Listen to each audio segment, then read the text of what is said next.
Good morning and welcome to Fat Cow Farm. Now here we are up at the top paddock now, and this is where we put our orange bunting around with that little experiment that we were doing for our winter cover crop. Now, no one got the memo to stay out, and I don't know, nothing ever good happens after 2. So they've had a massive party up here and it's just gone to town, absolutely gone crazy.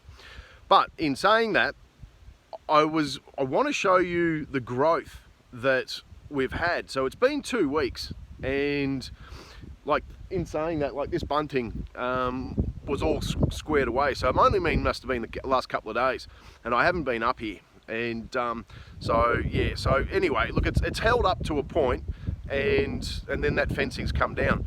But it's the growth that I'm pretty excited about, and has then triggered me to talk to a few people around town about really what the next step is. So let's get down to ground level. I want to show you a few things, so I'll see you soon. All right, so here we are at ground level, and what I wanted to do was just show you what's actually come through.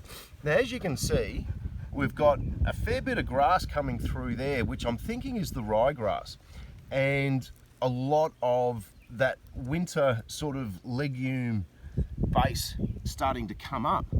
Now you can see that all looks like a clover sort of base around there. There's another good section there. So as a part of what we've done is, you know, we've raked back this mulch, and we've then seeded and then recovered back with the mulch, this blackberry mulch. I think it's all right. I think that's the whole concept of what we were saying before, is that this, you know, this blackberry mulch would keep animals out getting too close to picking up those new green tips. And I think that look that's pretty much happened. So what we're going to do is a few other little experiments, and then we can go from there. So I'm just going to change the camera around, and then we can have a proper talk. All right, I'll see you soon.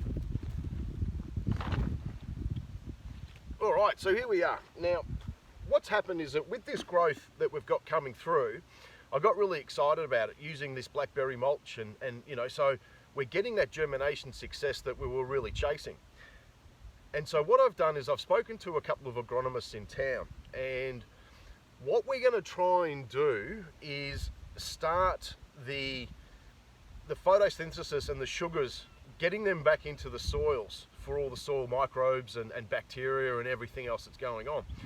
So basically what we need to do is start from the scratch and introduce a high photosynthetic rate to sort of really kickstart those microbes in the soils.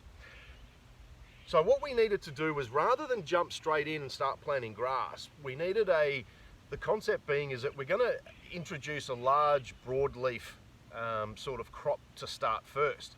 And what we've decided on is the long white radish, and also the plantain. Now, with both of those, plantain's got a sort of a medium leaf, broad leaf, but the radish has got quite a big leaf, and I'm going to show you that down at the chicken coop, because this is where it really all started as a part of our little experiments.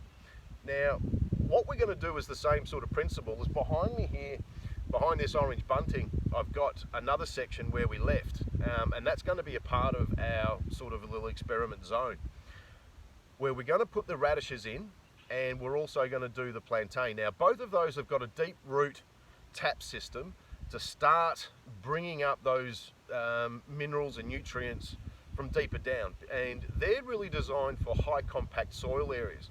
Now, and this is what we've got. You know, there's pretty much, this is just a high clay content soil here, and introducing the mulch, the blackberry mulch, and a few other bits and pieces, we're starting to get vigor back into these soils. So what I'm going to do is rake back an area behind me, and then I've just raced down and got this little seed spreader. Because we're doing such a small area, I wanted to experiment with it first before we started doing a little bit more of a broadacre sort of scenario. And then the only two seeds I've got in here are that, like I said, that plantain and the long white radish. Right, so now what we're going to do is just start raking this out. Again, I'm sort of trying to avoid that heavy machinery at the moment as a part of seed drilling and things like that. We're going to have to do this a little bit more old school with a lot of manual labour. But with these two seeds, you know, I'm thinking that the idea being is that we're going to start using those long tap roots, and obviously with the radish being the long radish, they're going to start breaking up the soils. Those radishes, once they've been grazed by the cattle,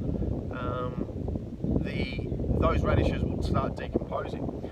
Now we're going to get around about 2 or 3 grazes as a part of the rotational grazing out of those radishes. And then what I'm noticing too, and that was a part of the experiment we were doing down at the chicken coop, is that how long did it take for those radishes to re-sprout and start putting their leaves back out again? And it's actually not that long. We had the chickens sort of absolutely destroy the cover crops that we used with those radishes. They've taken all those broad leaves off, and we're starting to get regrowth come back through. So what I'm going to do is I'm going to grab the rake, we'll clean up this mess here, and I'll show you what we're doing just with this little spreader, seed spreader, and then we'll rake back over. And so hopefully that we've got that good soil germination and seed contact for good germination. And really, we'll just let this be. We won't put the bunting back up, but we'll keep the star pickets purely just as a location source, and then we can go from there. So let me get a few things sorted out. I'll come and find you, and I'll see you soon. All right, so as you can see behind me now, I've just raked everything out over this area that we want to do a test phase on. Now, what we're going to be focusing on is where the blackberries were. So, you know, you can see behind me those brown spots. So that's again areas that we'll concentrate on. And you know, it's been great with this mulch being here from the blackberries, because the soil is dark and rich, and there's been a lot of breakdown of the mulch. And you know, what I was doing is I was seeing that there's a lot of bacteria and fungi coming through from that dried wood material, you know, of the blackberries. So what I'm going to do now is we'll use that little seeder, and we'll work through the areas that you know, with those two, plantain and also the long radish, or I think they also call it the tillage radish or something like that anyway. So we'll have a look at that, and then we'll rake this back over, and then I'm going to take you down to the chicken coop and just show you that regrowth that we've had on those radishes.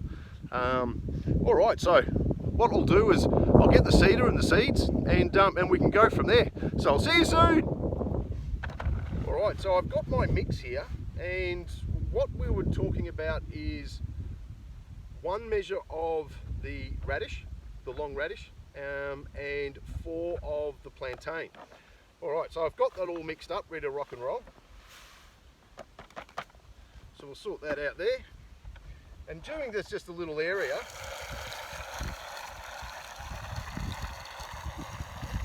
we can spread that out.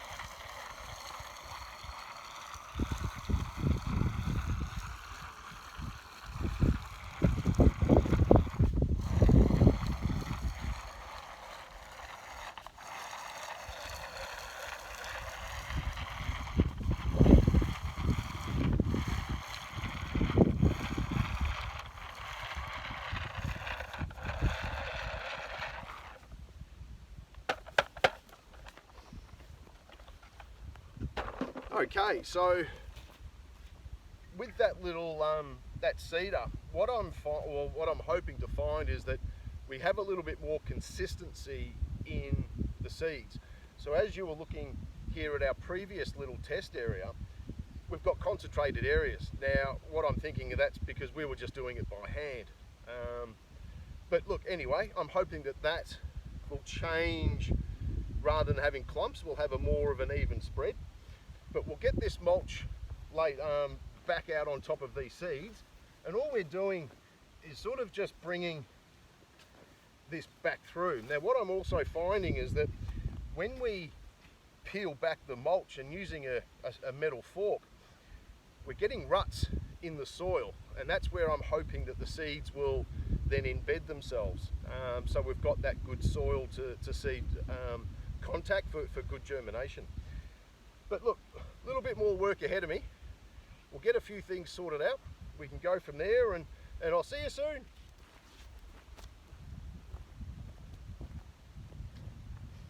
All right, well, we're all raked out now, and I can't see the seeds. They were so small, especially with the plantain, they were tiny.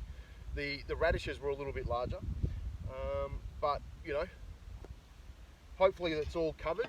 We've got some random weather coming through this week. We've got some rains coming through in the evenings, and then you know, around about 15 to 18 degrees during the day. So we are sort of heading towards spring. So I'm hoping that within around about 2 weeks, you know, I suppose is the normal sort of germination period, we're going to start looking at seeing some growth come through. And at that point, I think what we'll then do is start ramping up these other areas of where we've had blackberries, and sort of start working on those. I'll bring the flail mower back through over those patches, really break it down. We'll rake them back, use the seeder to get these long tap roots back into the soil to bring up those nutrients, and with those big leaf, broadleaf species, and with the plantain being a medium one, get that sugars back into the soil and everything else. And then I think once we've got some growth, we'll then start looking at some spring grasses to then seed over the top and get a bit of a cover crop first, and then put those grasses through, and they can work with the tap roots and everything else coming back up, bringing those nutrients to the top part of the soils.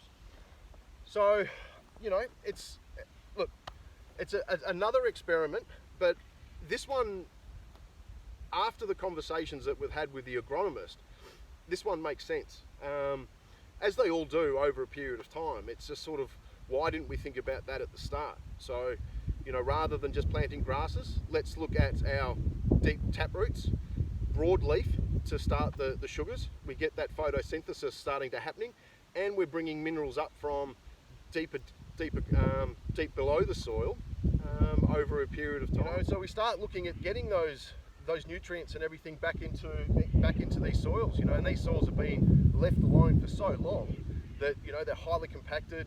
There's no really any. The topsoil that we have here is around about 50 mil, you know, and we need to build that up to close to about 100. So, but look, anyway, what we'll do is we'll head off down to the chicken coop, and I want to show you these radishes, so we can go from there. So I'll see you. All right, so here we are back in the chicken coop, and I want to show you these long radishes, and this is where really the experiment started. So what we have, so this is one of the radishes. You know, it's massive. That's, I don't know, what's that? I don't know, maybe about 300 mil in length. And so what happens here is that with this long taproot, it penetrates and breaks into those hard soils. And when this one's reshooting now, but so what happens is you end up with this is the second time that these ones have been harvested. So the leaf itself is quite broad, but remembering this is the second time round, you know, so it's quite small compared to what it was originally. And the chickens have come through and they've eaten those broad leaves with the taproot still remaining in place, and then it starts shooting again, and that's that second hit that you get. But after the period of time, this will all start breaking down in that hole that it's been growing in. And all that bacteria, and as that breaks down, all that nutrients will then sort of seep into the soil sideways. And again, aiding in that more of the pasture grasses that we're going to be using as high nutrients for those plants. So, you know, as what we were talking about before, as we need to be able to source the nutrients and the minerals and get those sugars happening through photosynthesis first before we start putting in just our grasses. And that way we're totally eliminating, and we never wanted to use it anyway, which was then liquid fertilizers, and we just didn't want to do that. So we've gone out and tried to find a alternative to that. And this is it, you know, and because I brought the agronomist up here when we were looking at some soil and to see what our soils were. And we're slightly acidic, just though, not quite neutral, but, you know, I'll be thinking that in the next couple of years, that will kick over to a neutral and then slowly put us towards alkaline. But we've got to get those nutrients back in the soils. So, you know, here we are, and this is where it all started. So, you know, you can see on this one here, this was the first growth, all up there, and that's gone to seed. So that's broken off. That's still in the ground, and this is all the new regrowth. So we've had this closed off from the chickens now for about 3 weeks. So, you know, that's 3 weeks growth in the middle of winter. And the cows won't have an issue coming through and taking those green tips. You know, this is good forage for them.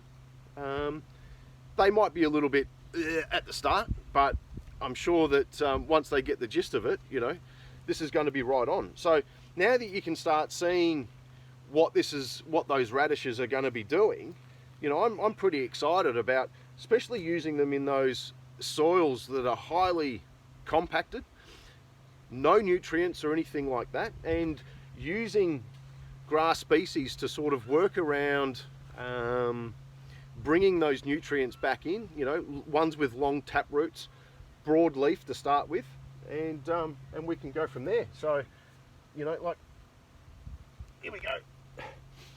There's another one that's sort of just starting out. That's gone through phase 2 of its growth.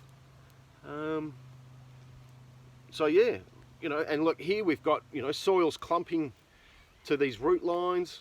Like this, the chicken coop's just going crazy, you know, like the nutrient level in here is just ace. And this was our starting point. You know, I think that really at the end of the day, for us to do what we've got in our pastures, I think mobile chicken tractors around the pastures is sort of like the next step. I'm not quite ready to take that yet, but I can see where a lot of people have gone down that holistic management sort of side of things, that, you know, they're turning pastures. If you remember back in the early days what this chicken coop was like, you know, it was just like that stuff out there. We put anything in these soils now and it just grows so fast. It works. It all works.